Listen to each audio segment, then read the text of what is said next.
नमस्कार, between the lines with Neeru Ranjan में आपका स्वागत है। आज हम बात करेंगे बिहार में चुनाव की और भाजपा की तैयारियों की, और उस तैयारी में एक बहुत बड़ा एक गैप जो दिख रहा है वो है चुनाव प्रभारी की नियुक्ति का नहीं होना। आखिर चुनाव प्रभारी की नियुक्ति क्यों नहीं हो रही है, किसी को चुनाव प्रभारी क्यों नहीं बनाया गया है, ये कहां ये पेच फंसा हुआ है, या जैसा कि भाजपा के कुछ वरिष्ठ नेता जो है वो दावा कर रहे हैं कि ये तरह की नई रणनीति है, मास्टर स्ट्रोक है, सचमुच में क्या है ये समझना जरूरी है। और ये समझने के लिए पहले ये जानना जरूरी है कि चुनाव जो प्रभारी होते हैं उनकी भूमिका क्यों महत्वपूर्ण होती है।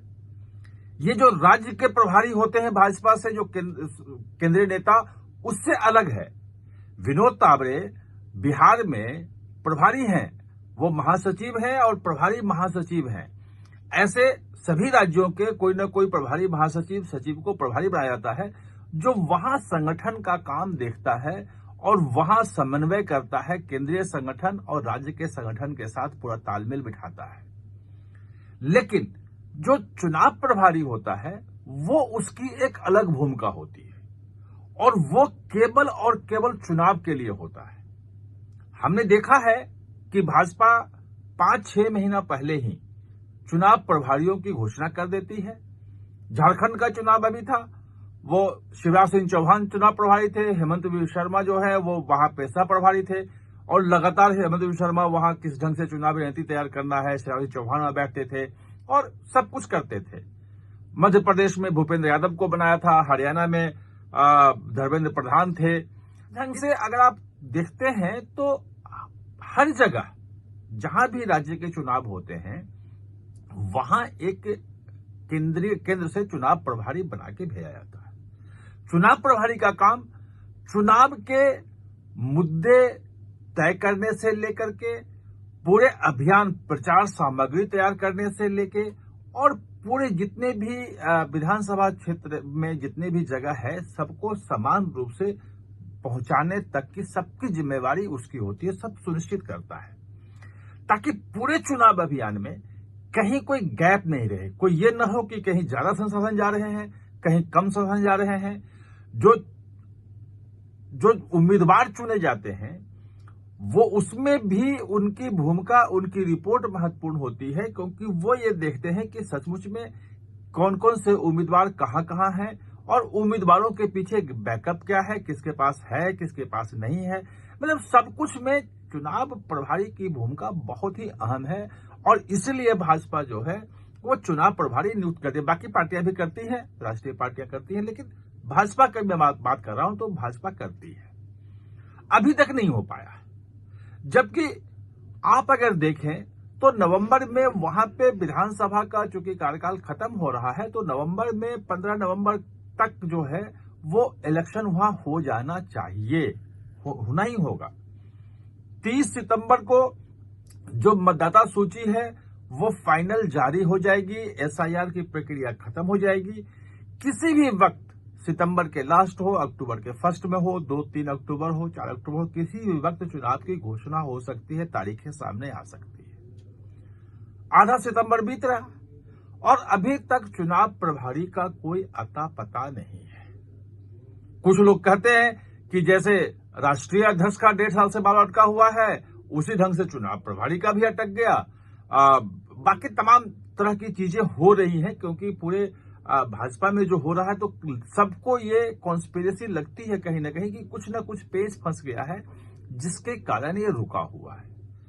लेकिन जब हमने इसको समझने की कोशिश की तो चुनाव प्रभारी कोई बड़ी चीज नहीं है, कोई बड़ा पद नहीं है। एक सिर्फ और सिर्फ 4-5 महीने तक, जब तक वो चुनाव संपन्न होता है तब तक के लिए उसको प्रभार दिया जाता है। कोई परमानेंट, कोई ऐसा नहीं कि बहुत बड़ा आपने पद दे दिया। और किसी भी मंत्री को बनाते हैं, भूपेंद्र यादव हैं, आप धर्मेंद्र प्रधान हैं, मतलब शिवराज सिंह चौहान को बनाए, हेमंत शर्मा मुख्यमंत्री, उनको बना दिया। तो ये प्रक्रिया चलती है। नितिन नवीन सह प्रभारी थे, वो बिहार में मंत्री हैं और वहां भी थे। तो ये प्रक्रिया सामान्य है, इसमें कोई ऐसा पद नहीं है जिसमें कोई पेच फंसा हुआ हो। ये फिर बात यह है कि क्यों नहीं किया फिर? तब कुछ लोगों ने, बहुत शीर्ष नेता ने बताया कि ये अमित शाह की जो हर राज्य का इलेक्शन वो एक नए तरीके से लड़ते हैं, उनकी एक नई रणनीति होती है। तो चुनाव प्रभारी नियुक्त नहीं करना भी उनकी एक रणनीति है और इस बार बिहार का चुनाव जो होगा वो बिना चुनाव प्रभारी के होगा। अब इसकी रणनीति क्या है? जब इसके डिटेल में हमने समझने की कोशिश की तो ये पता चला कि 3 सितंबर को जो बैठक हुई थी, उस बैठक में उन्होंने, जो अमित शाह ने कहा कि चुनाव अभियान कमेटी एक वहां गठित होनी चाहिए बिहार में, और कहा कि जल्दी वो गठित करो जिसमें सारे शीर्ष नेता, उसमें बड़े लोग हो, शामिल हो। वो पूरे चुनाव अभियान की जिम्मेवारी उसकी होगी। यानी कि जो चुनाव अभियान की जिम्मेवारी जो चुनाव प्रभारी संभालता था, वो अब एक सामूहिक जिम्मेवारी वहां के नेताओं की हो जाएगी और पूरे का काम जो है वो खुद अमित शाह देखेंगे। वैसे भी पीछे से अमित शाह ही देखते हैं, चुनाव प्रभारी होने के बावजूद भी अमित शाह ही देखते हैं सब कुछ। लेकिन एक चीज और जो तर्क दिया जा रहा है, जो मुझे लगता है कि काफी हद तक सही भी हो सकता है, वो आप उसको जज करें कि सही है नहीं है, मुझे लगता है काफी हद तक सही हो सकता है।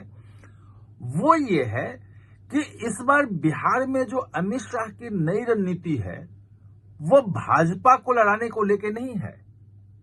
भाजपा की कोई बैठक नहीं हो रही अलग से है। वहां आप दिसंबर जनवरी से ही देख रहे होंगे कि तमाम जिले में, हर जिले में एक कार्यकर्ता सम्मेलन हो चुका है। वो भाजपा का नहीं है, वो जो सम्मेलन है वो राजग का है, एनडीए का है। उसमें घटक दल जितने भी हैं सबके नेता शामिल होते हैं। और अब जो है वो सितंबर में कहा गया है कि जल्दी खत्म करो। अमित शाह ने निर्देश दिया है कि हर विधानसभा में, 243 विधानसभा है, 243 विधानसभाओं में एनडीए का जो है एक कार्यकर्ताओं का सम्मेलन होना चाहिए और वो कंप्लीट करो। यानी कि भाजपा अलग से कुछ नहीं कर रही है। बीच में जब जून जुलाई में, मई में जब चिराग पासवान के बयान आ रहे थे और 243 सीटों पर लड़ने की बात कर रहे थे, वो मुख्यमंत्री की दावेदारी के रूप में उनके जो सांसद हैं और नेता हैं कर रहे थे, तो उस वक्त हमने पता करने की कोशिश की कि क्या ये जो एनडीए की बैठक हो रही है उसमें चिराग पासवान की पार्टी के कार्यकर्ता जा रहे हैं, नेता जा रहे हैं, नहीं जा रहे हैं।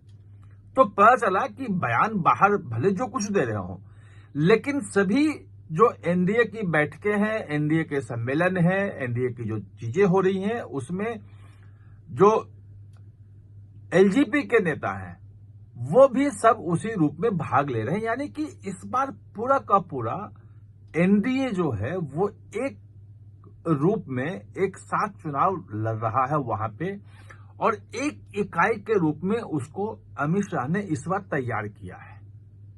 पहले जेडीयू अलग लड़ती थी, बाकी पार्टियां अपने अपने लड़ती थी, लेकिन इस बार अलग अलग नहीं है, सब एक साथ है। सबके जो रिसोर्सेज हैं सब एक साथ रहेंगे और एक साथ ही सब में बंटवारा होगा। और बाद में चिराग पासवान ने ये सफाई भी दी थी अगस्त फर्स्ट वीक में कि जब मैं 243 सीटों पर लड़ने की बात करता हूं तो मैं एनडीए के लिए कहता हूं, 243 सीटें जो हैं वो एलजेपी के लिए नहीं है। यानी कि इस बार की रणनीति में अगर चुनाव प्रभारी भाजपा से बड़ा नेता कोई जाता है वहां पे, तो वो भाजपा के लोगों के बीच में ज्यादा समन्वय करेगा, भाजपा की चीजें देखेगा, भाजपा के रिसोर्सेज देखेगा, जो अमित शाह नहीं चाहते हैं कि ये वहां पे प्रोजेक्शन हो। प्रोजेक्शन ये हो कि एनडीए लड़ रहा है, चुनाव अभियान समिति जो है वो एनडीए की है, जो बैठकें हो रही हैं वो जेडीयू की बैठकों के, उनके जेडीयू के नेताओं के घर पे जाकर के बीजेपी नेता बैठ रहे हैं, बीजेपी के कार्यालय में आके जेडीयू के नेता बैठक कर रहे हैं। यानी कि जेडीयू, हम, एलजेपी, भाजपा, ये सब अलग अलग पार्टी इकाई नहीं है, सब एक साथ मिलकर चुनाव लड़ रहे हैं, ये रणनीति कह रहे हैं। इसको मास्टर स्ट्रोक भी बताया जा रहा है। क्या मास्टर स्ट्रोक है, नहीं है, ये अब चुनाव का जब परिणाम आएगा तभी साफ हो पाएगा। आप हमारे साथ चर्चा में जुड़े, इसके लिए बहुत बहुत धन्यवाद। और हाँ, चैनल को सब्सक्राइब करना ना भूलें, इसका बेल आइकन दबाएं ताकि नया वीडियो कोई भी आए तो उसका नोटिफिकेशन समय पे आपको मिल जाए।